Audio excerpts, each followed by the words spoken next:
বৈদ্যুতিক transfer shutdown করে রাতে বিজেপি কর্মীর বাড়িতে হামলা চালানোর অভিযোগ ওঠে শাসক দল তৃণমূলের বিরুদ্ধে। প্রতিবাদে বিজেপি কর্মীর বাড়িতে গিয়ে আশ্বাস দেওয়ার পাশাপাশি বিধায়িকা মালতী রাভা রায়ের নেতৃত্বে এলাকায় ধিক্কার মিছিল করে বিজেপির দলীয় কর্মী সমর্থকেরা। ওই বিজেপি কর্মীর নাম স্বপন বসাক। তিনি জানান, গতকাল অর্থাৎ বৃহস্পতিবার সে নামযজ্ঞ অনুষ্ঠানে যোগদান করে। সে সময় তার বাড়িতে ছিল তার সহধর্মিণী এবং তার ৩ বছরের কন্যা সন্তান।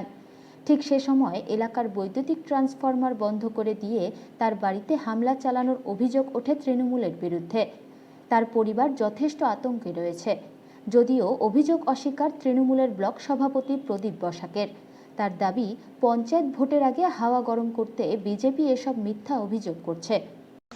তৃণমূলের পাশে মানুষ নেই, তাই আবারও শান্তির পরিবেশকে অশান্ত করার জন্য তৃণমূল কংগ্রেস হেরে যাওয়ার ভয়ে তারা এখনই সন্ত্রাস সৃষ্টি করার চেষ্টা করছে।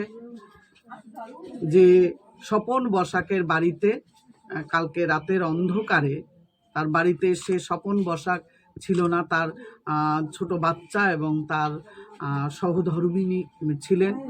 তারা বলছে ওরা ভেবেছে লোডশেডিং হয়েছে, কিন্তু পরে দেখা গেল তারা পরিকল্পিতভাবে ট্রান্সমিটারে শাটার ডাউন করে দিয়ে এই দুষ্কৃতীরা কাজ করেছে। কিন্তু তৃণমূল মানুষ তাদের পাশে নেই, তাদের জনভিত্তি নেই।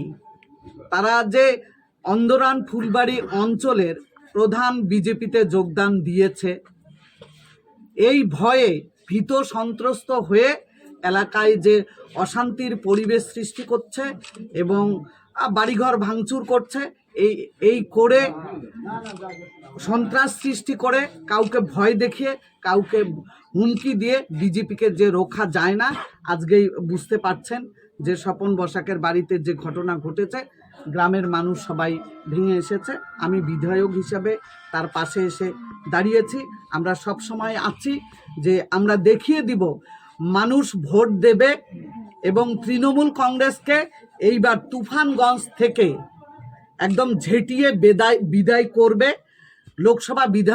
লোকসভা এবং বিধানসভায় যেরকম তুফানগঞ্জের মানুষ জোট হয়ে বিজেপিকে ভোট দিয়েছে, পঞ্চায়েত নির্বাচনেও তুফানগঞ্জ থেকে একদম তৃণমূল মুক্ত তুফানগঞ্জ তৈরি হবে।